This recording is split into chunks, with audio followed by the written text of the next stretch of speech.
Thank you and welcome to the show today. The topic this morning is the impact of immigration on the state of Tennessee. And we have with us to talk about the impact of immigration on the state of Tennessee, our resident African scholar, as well as a person who has contributed information dealing with almost every continent on this particular show, Dr. LMadu.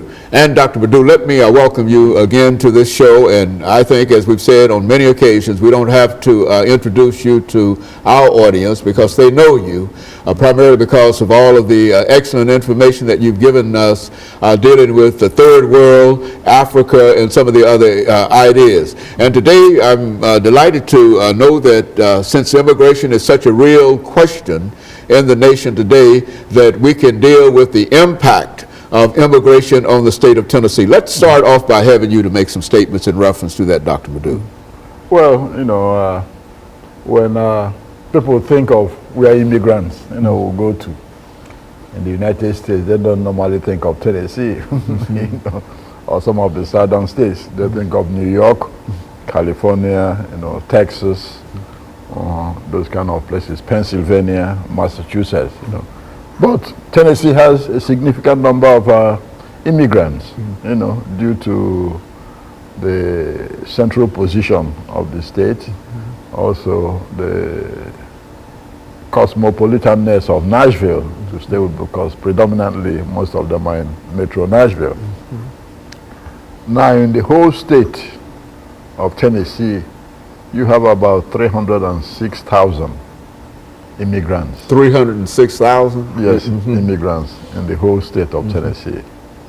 Out of these 306,000, 106 are citizens. Then the rest, green cards and all that. The largest number of immigrants are Latino immigrants. And when I say Latino, we include people from Argentina, Bolivia, Peru, not just Hispanics, but Latinos. People from Ecuador, Honduras, you name it, they are Latinos. So they have about 47% of the immigrants, or about 146,000. 47% of the immigrants in the state of Tennessee. From the Latino, Latino community, yes. People just say Hispanics, you confine it to Central America and Mexico, but Latino, the whole Latin America, Central America, all together. So that's 146,000, about 47%. The African community, about 27,000, or 8% of the immigrant population. Then the Asians have about 82%. 82,000, or 27%. And when you say the Asians, I mean Indians, Pakistanis, Indonesians, they're all Chinese, all together. They're 27%, of the state of Tennessee. Now, the single most contributing country, is Mexico. Mexico has about 31% of, the whole, immigrants. Population in Tennessee. Yeah, that's correct. Mexico, when you talk of one single country, apart from Latino as a whole, which Mexico is part.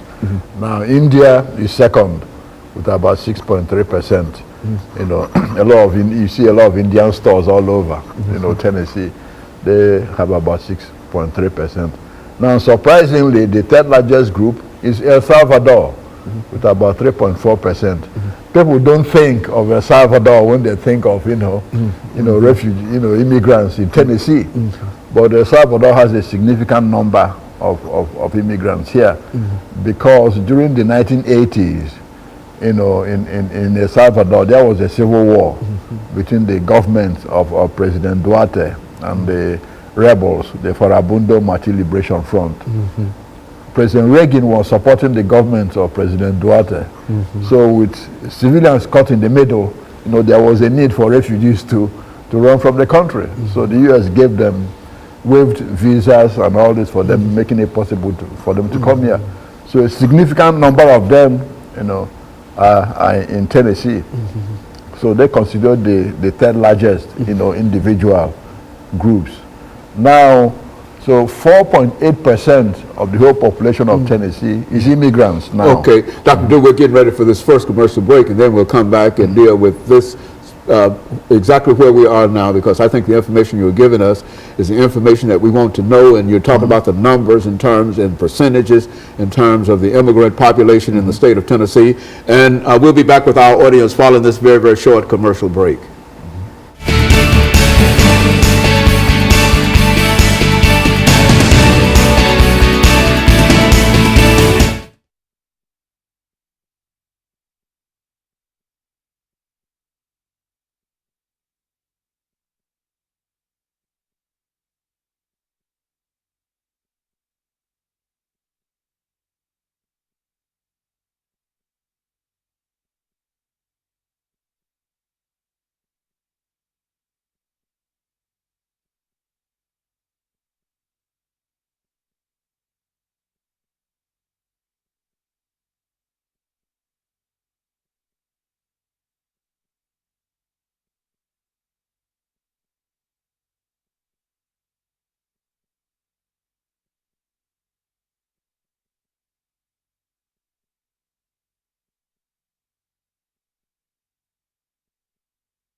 Thank you and welcome back to the second segment of the show for today. We're talking to Dr. LMadu, and he's talking about the impact of immigration on the state of Tennessee, and he has already given us some numbers in reference to the percentage of immigrants and the impact that this percentage is having on the state of Tennessee. And Dr. LMadu, let's pick up at during this second segment where we left off and to continue our discussion.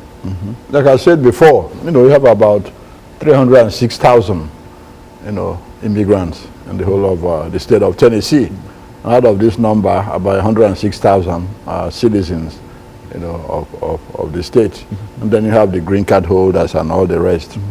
And then out of this number, 47% are Latinos. And like I said, when you talk of Latinos, you include those from South America, Argentina, Venezuela, Bolivia, Peru, Ecuador, then those from Central America, Honduras, Jamaica, Guyana and all that. Then, El Salvador, Nicaragua, all of them. Latinos, 47%. The Latinos. Latinos. Then Africans, 8.9% of the, immigrant population, or 27,000 of them. Then Europeans, those from Europe, East and Western Europe. Some of them came here from East Germany and all those before. There are about 38,000 of them, about 12%. Then Asians, about 27%, or about 83,000. And when you talk of Asians, you talk of, like I said, Indians, Chinese, Indonesians, Malaysians, Chinese. They're all Asians put together.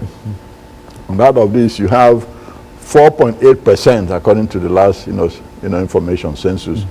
4.8% of the population of Tennessee is immigrants. And the state population of Tennessee is about 6.4 million people, according to the last statistics. 3% of immigrants are registered voters. So you can see the impact that's going to have politically. So out of this number also, you have, when you talk of the children of immigrants, 82% of the children of Hispanic or Latino immigrants are English proficient. 92% of the children of Asian, families are English proficient. 95% of the children of African immigrants are, English proficient. So you can see you know, the Africans, Latino, the Asians, then the Latinos. And the African immigrants, you know, most of them predominantly come from English-speaking countries. So they're already, you know, used to English as a language. And then also those from Asia, you know, like Indians, you know, Pakistanis, Malaysians, they're also used to English language, you know, rather than the Asian, I mean, the Latin American, you know, immigrants' children. Now, the undocumented workers in Tennessee contribute or pay about $175 million in taxes. $175 million in taxes. Exactly. These are the undocumented immigrants. That's correct. Folks that we really want to run out of town and don't want to believe that they're taking the jobs away from everybody. That's correct. They contribute $175 million in taxes to the state of Tennessee. You know, and according to labor statistics, if you have to run all the undocumented workers out of Tennessee, the state will lose about $3.8 billion and also 22,000 workers. So you know how big that is. Now, with the legal immigrants, or everybody put together, in 2010 or 2007 to 10, the purchasing power of the Hispanic population is $6.1 billion, the purchasing power.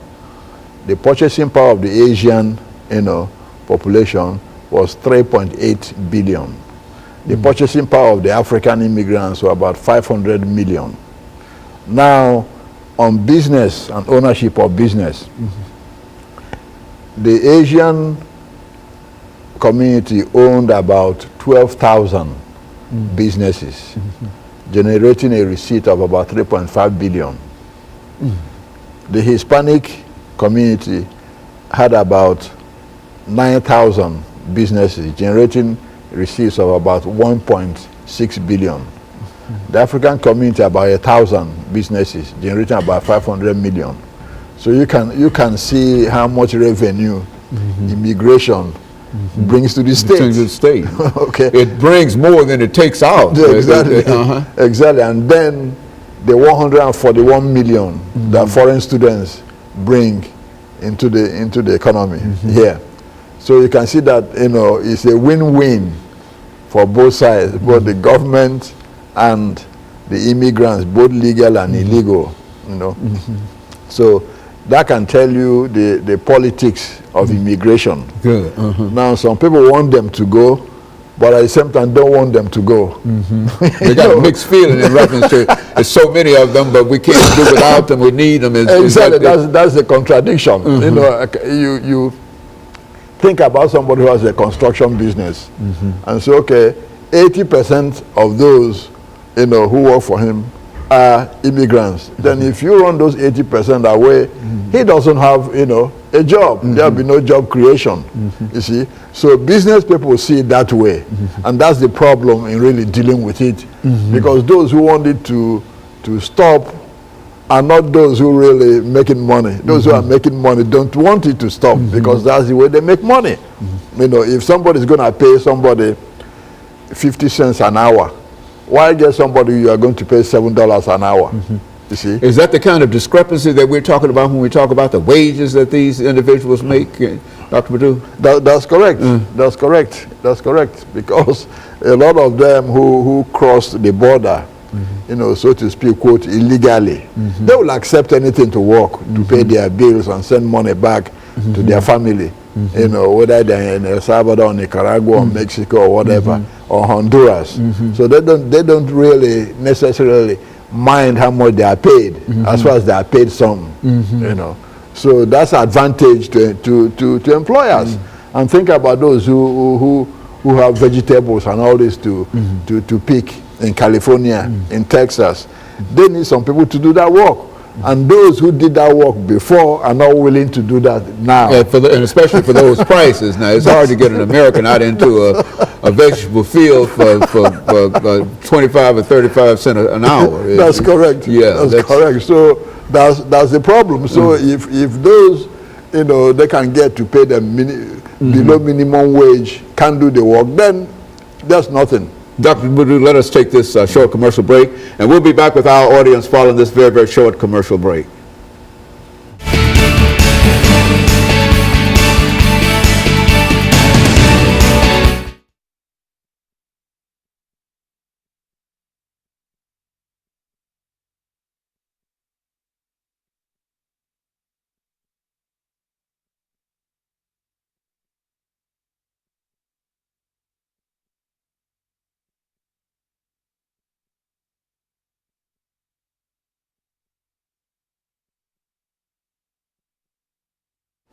Thank you and welcome back to the final segment of the show for today.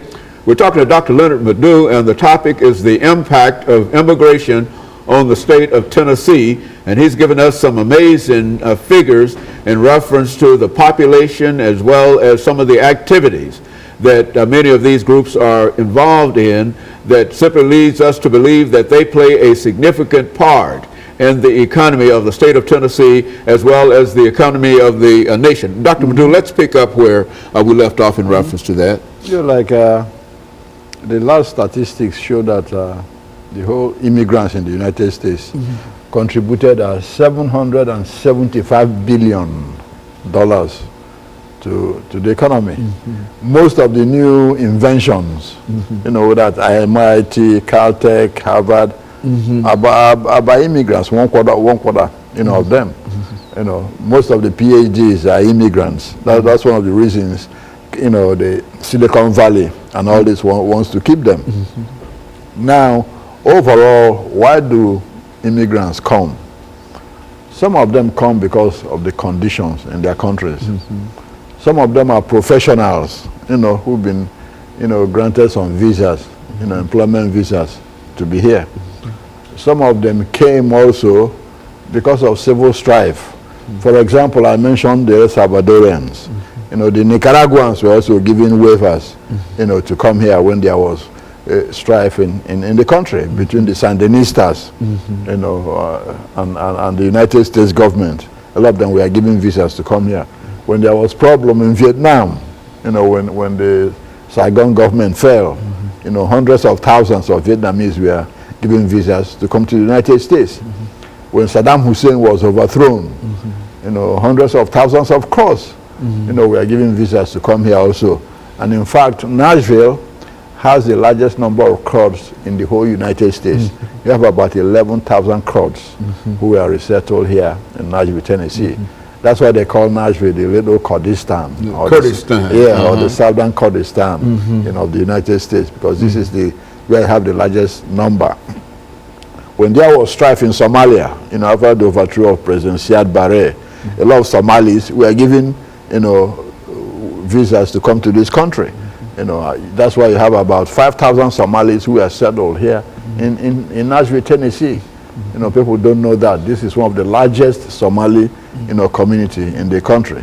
When there was strife in Sudan, you know, the Southern Sudanese, the State Department also gave them a lot of visas to resettle here in the United States. About 2,500 of them were resettled here. When there was strife in Ethiopia, you know, when Mengistu's government was overthrown and there was civil war, a lot of thousands of Ethiopians were also given visas to come to the United States and stay. A lot of them ended up here in Nashville. You know, same from Uganda, same from Tanzania. Then in Asia, you know, Malaysia, Singapore, Philippines, they all have agreements to you know, a number of refugees or legal immigrants, you know, every year to the United States. Now the problem we are having is that a lot of, you know, those that the government wants to send back, you know, to their countries have been here for long, you know, established and all that, which is the 11 million we're talking about. But at the same time, this 11 million contribute a whole lot of money to the United States economy. And most of their employers actually want them to stay. Because without those workers, those companies will fold. You've seen a lot of companies shutting down here and there, you know, before. Yeah, when a lot of when the deportation rate, you know, was spiking up, a lot of them started going back you know, to Mexico or to Nicaragua, where they came from, until they stopped again and they started coming back. You see, so a lot of businesses, particularly the housing business, agriculture business, they need them because some of the jobs they do, most people won't do it for the price that the employers are willing to pay. You know, now if an employer is willing to pay somebody $4 an hour to dig ditches on the road, most Americans would accept that, you know, that kind of money for anything. How much more digging, you know, ditches on the road. So when you have those people send them back, that employer loses a lot of money, and what happens? The company folds up. And you know that most businesses in this country are created by small businesses, you know, who are 10, 20, 30 people, 50 people here and there. And most of those small businesses need this kind of workers because the wages are not high. They don't have to pay social security and all this. They just pay them. You know? And sometimes it's paying in cash and forget the whole thing. No tax records or no kind of records. And that's now, is that that's a real problem in terms of immigrant? Now, what about the labor unions in the state of Tennessee? How do they feel about this immigrant population, Dr. LMadu? Well, I think, you know, it's twofold. The labor union supports legalization and paying them fair and adequate wages because you benefit the unions, you know, instead of paying them under the table. So the union is strongly in favor of legalization. Exactly. But at the same time, doesn't want mass deportations because it will affect them too. You see, because if a lot of those companies and organizations who belong to labor union are heavily influenced with the Latino population, particularly in California. You know, if you talk of the growers business and all this, they are predominantly from Latin America, you see. So the labor union is caught in between. But the best, you know, policy is favor, you know, legalization, but at the same time, you know, fair wages for these immigrants. Because at times it becomes exploitation. See, when you use them and don't pay them adequately. But then most of them, since they're undocumented, cannot complain anyway. Okay, they won't complain. That's the problem. So even if they are not paid, they won't even complain for fear of surfacing and the authorities, you know, getting them.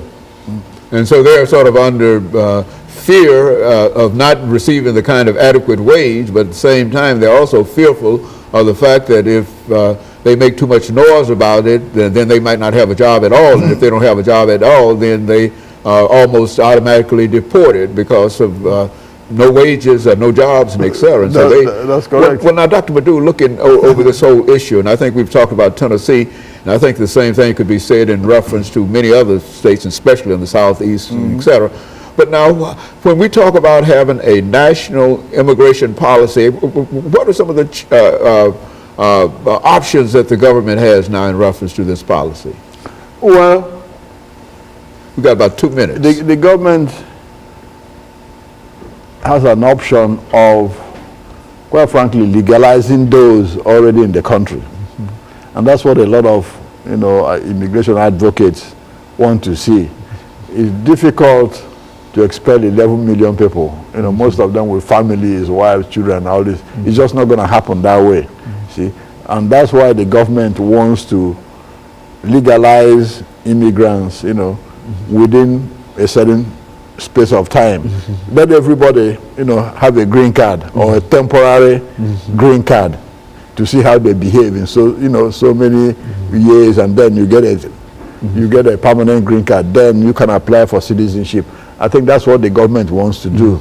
At the same time, there are some elements within the immigration bill that they are fighting over now that is unfavorable. For example, they want to drop what they call the lottery diversity visa. That would be unfair because a lot of Africans who come here, that's the only opportunity they have for legal immigration is that diversity visa. Okay, when the government drops that, then you deny them the right to come here because they're not, Africa and the United States don't have contiguous borders. Africans can't cross.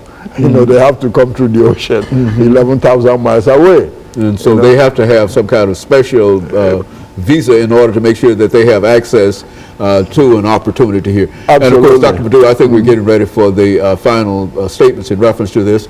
And let me encourage our audience to tune in again next week for another informative edition of Comments. Thank you and good morning.